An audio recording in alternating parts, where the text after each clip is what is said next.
Oh shit. Let me put this on.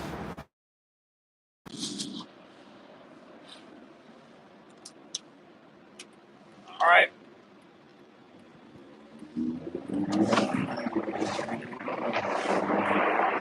A little bit late today. Anyway, welcome to 101, episode 101, Filthy Casual MMA. Wait, what? What am I talking about? This is episode 101 of Genius Take the Wheel. Guys, I don't even know where this this intro came from. I have MMA on the brain. Episode 101 of Genius Take the Wheel. And you guys see the title of today's live stream. It is Grateful for the Hard Times, or something to that effect. All right, so why am I grateful for the hard times? For those that are recurring visitors, thank you for hitting the like button. That's number one. I appreciate you. For those of you that have been following along on my journey, um, the last 4 or 5 episodes or so, I've been having a really rough time. And I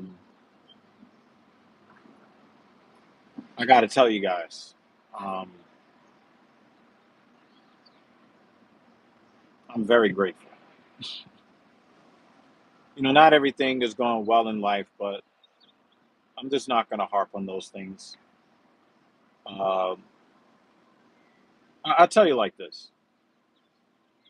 You guys ever like get a cold or the flu and you don't feel that bad when the illness begins, but then when it really gets deep into it, you're like, oh my God, this existence just isn't worth it, right? And then you start to recover. You're not all the way there yet. You start to recover. You're not all the way there, but you can see the light at the end of the tunnel. And then that first day that you know that your health is back, this overwhelming sense of gratitude is in your soul. Like you really take your health more seriously. You don't take it for granted as much because you understand how bad you can feel when your immune system is fighting off some sort of pathogen.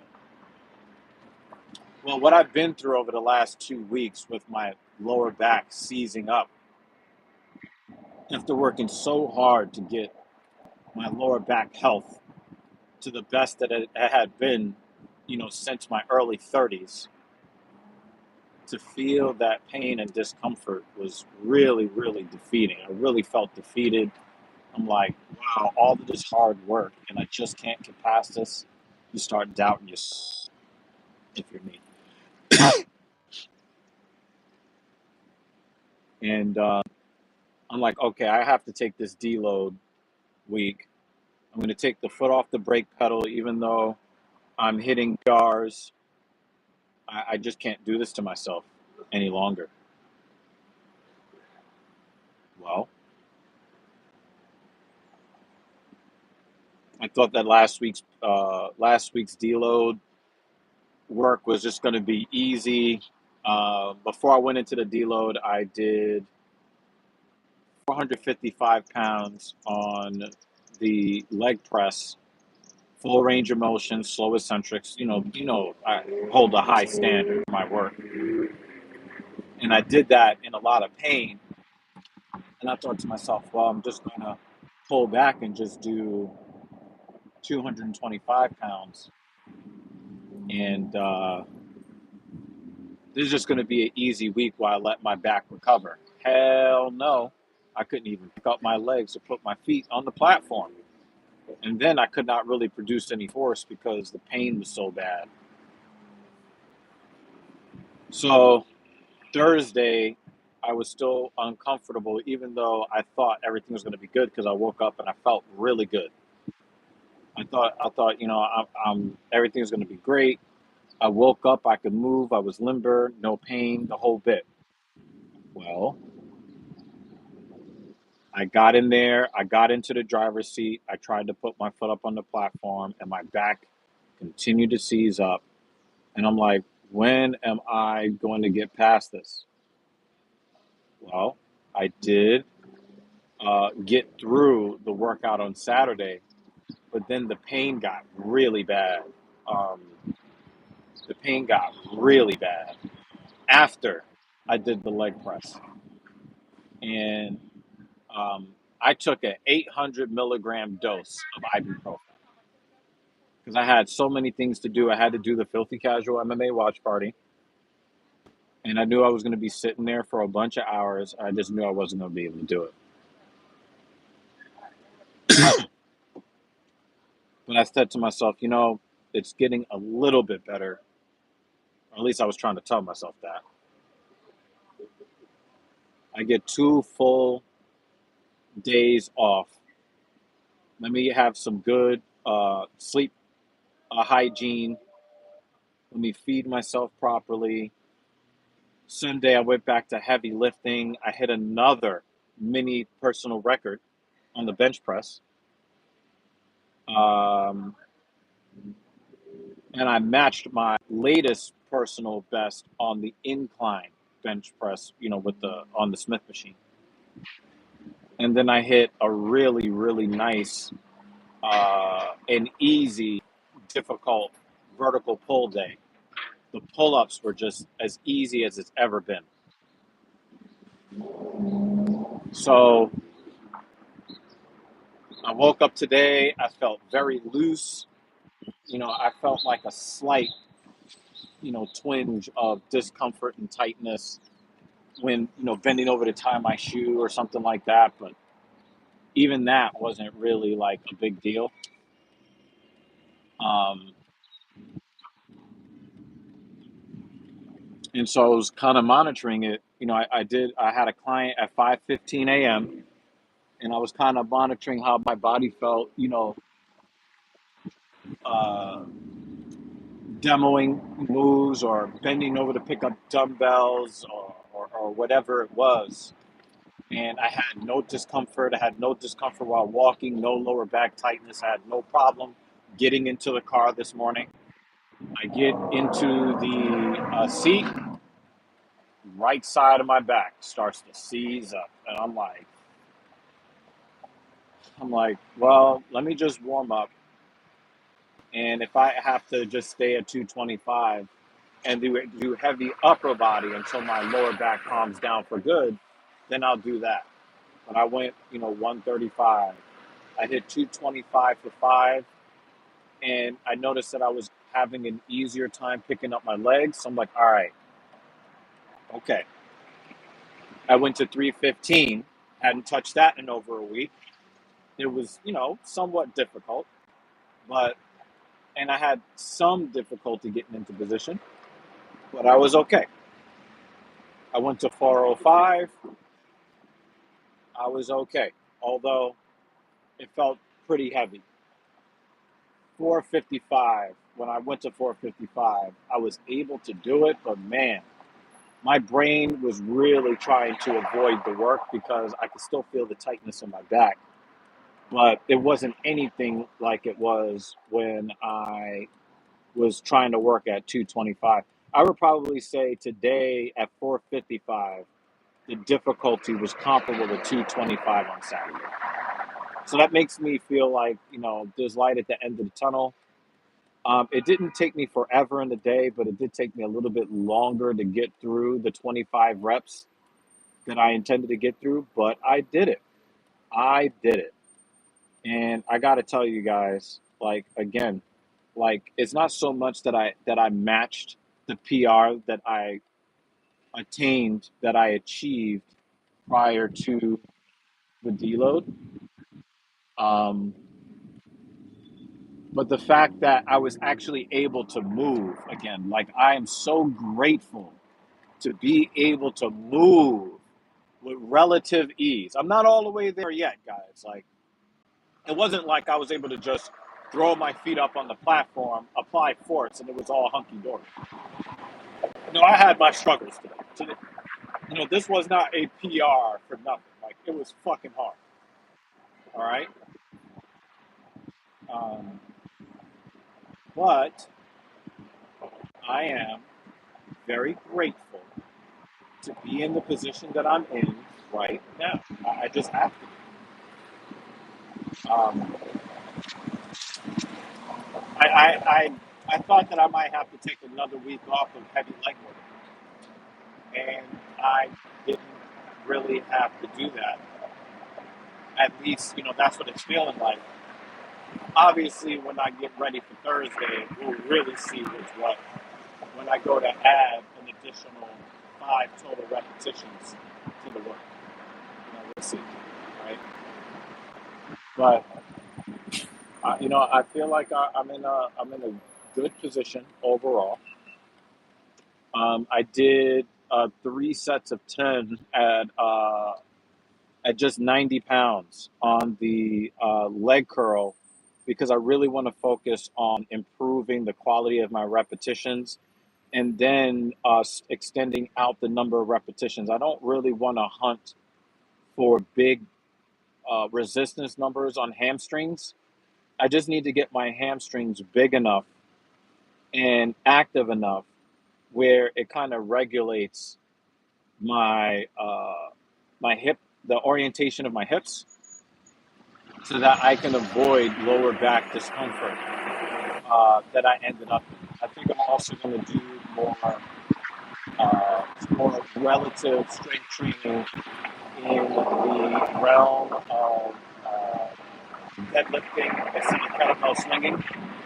I just might not be ready for power moves right now in my hamstrings. So I'm going to take that a little bit slower. Just kind of do some, plain old strength and hypertrophy work with my hip hinge motion and not just skip into power stuff. And then see, if I'm able to maintain comfort and health that way. Sir Fernando, the Fondue King, how are you doing? Let's see what your comment is today. Yes, sir. I'm happy you are getting through it, sir. P.S. I'm currently doing my 7 miles today. So I got you on the AirPod while I'm trekking. Much love, Doc. I appreciate you, Sir Fernando. I really do appreciate you. What's up, Oscar? Right? Change your names back. Change your name back to Oscar, please. Now, I'm trying to drive safely in heavy traffic. I don't need to be trying to, uh, decipher your real name. I know you lost the bet. The bet should be up by now. Go back to your regular name. All right. All right. So yeah, I've got a really jam-packed work morning. I'm hoping that Mrs. Evil will be hooking me up with the eggs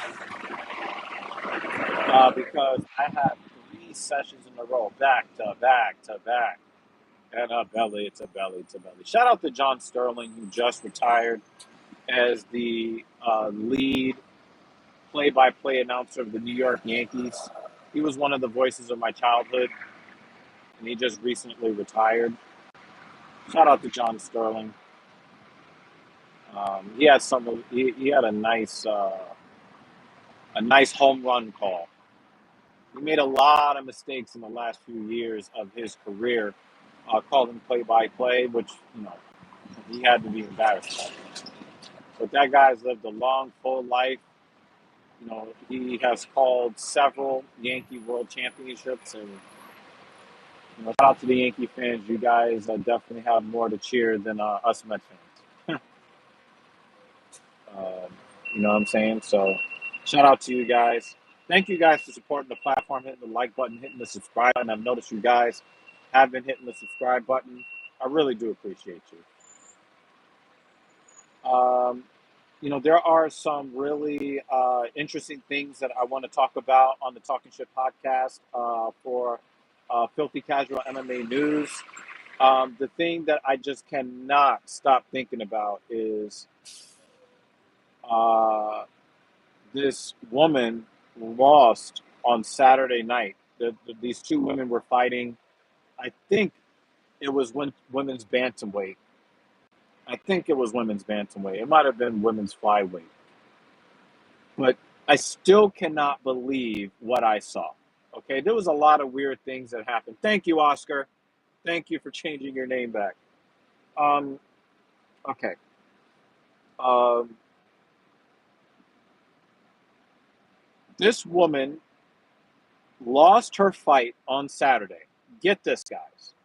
She lost by TKO. Now, you guys might be thinking, TKO stands for technical knockout. While you would be technically correct, pun partially intended, the T doesn't really stand for technical in spirit, though. Okay? In this case, guys, this woman lost by TKO, titty knockout. I kid you not. This woman got punched in her titty, turned around, grabbed her boob. The referee stopped the fight, called it off, technical knockout. This chick got punched in her titty. I cannot believe it is legal for two women to get into the cage with 4-ounce gloves. One chick just throws a right cross to the nipple. The other chick pulls one of those Lois Griffin, ah, ah. And the referee is like, I cannot believe what I saw.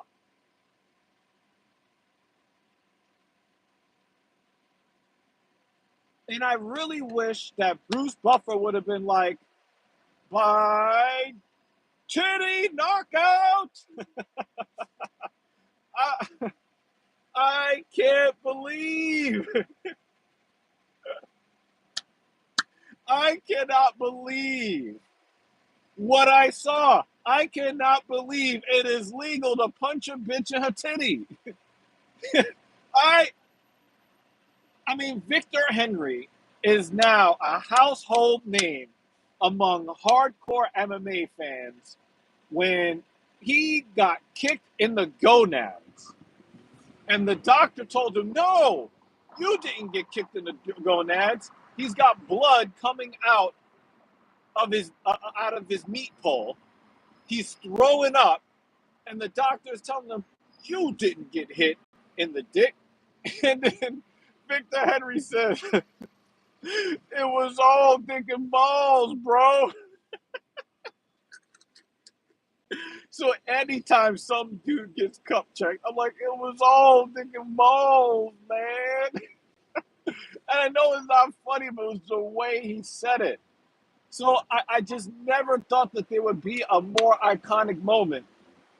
And then, and what it makes it even more ironic is that the chick that took the titty shot was one of those like butchy, like want to appear as a man type fighters too. You know, with the high top fade, uh, dreads, and trying to mean mug, and then to take a titty shot and to pull a Lois Griffin like that. I'm sorry. I know it's not funny, but it's kind of funny. And then the fact that it's not illegal, I don't understand why a titty shot is not illegal. Somebody explain that to me. So I'm telling you guys, I'm telling you guys, you do not want this episode 4 of Filthy Casual MMA News on the Talking Shit podcast. If you're not subscribed over there, YouTube search at TALKINSHIT. Please do that for the culture because I am about to go off. That shit was hilarious. There is another another ladies fight. Oh yeah, there was another situation where I was kind of mad at both women in the cage. Like the next episode is going to be like gynocentric. There was another fight between women that I just did not like the outcome on either end. So this one woman, uh, if I'm not mistaken, she delivers a front kick to the face of her opponent, which is legal. The woman stumbles back, falls down, so that's a knockdown. Okay, the woman is in a lot of trouble. She's basically on, she's in trouble. Okay, the other woman follows her to the ground, gets into her full guard. I did not agree with that. You let the woman who's about to get knocked out, you let her get back up so that you can knock her ass the fuck out. She didn't do that. Instead, she got in her full guard. Now, the woman who is about to win the fight and is in the other woman's full guard, she headbutts her on the chin and then does it again. The referee pulls her off, waves it off. The other woman gets a 5-minute rest. Now, that woman was about to get knocked out, right? The referee is tending to her, and she's lucid. She's there. Then she starts pulling the Aljamain Sterling act, like, "Oh, will I win the fight? Can I win the fight if it goes to DQ? Because I'm about to lose. Oh my God, I can't." She's trying to, she crawls over to her corner to listen to her coaches to get instructions, and she's perfectly lucid for that.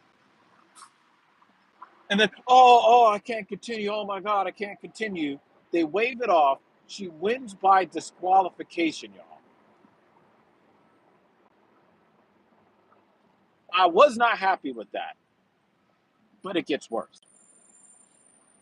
She proceeds to get on social media after she got that BS Academy Award winning BS acting win. She gets on social media and starts talking about her post diagnosis of having a broken nose and an orbital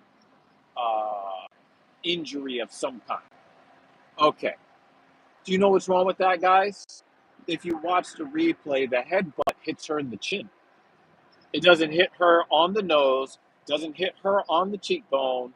It doesn't do any of those things. It doesn't do any of those things. So you received an injury because you got kicked in the middle of your face, legally. Then you got ground and pounded after the fact.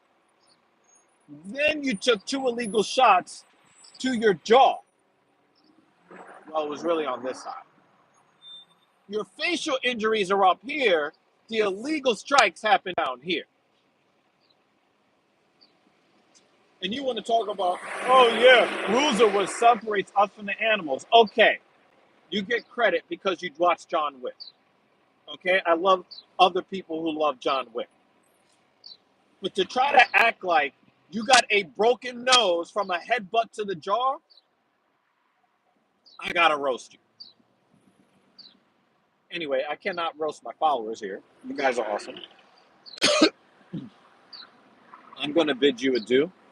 I gotta eat some eggs and rest because I have to service 3 sessions before I figure out what I'm gonna do with the rest of my day, which will probably include some heavy shoulder sadomasochism and a nap and some protein and all that stuff.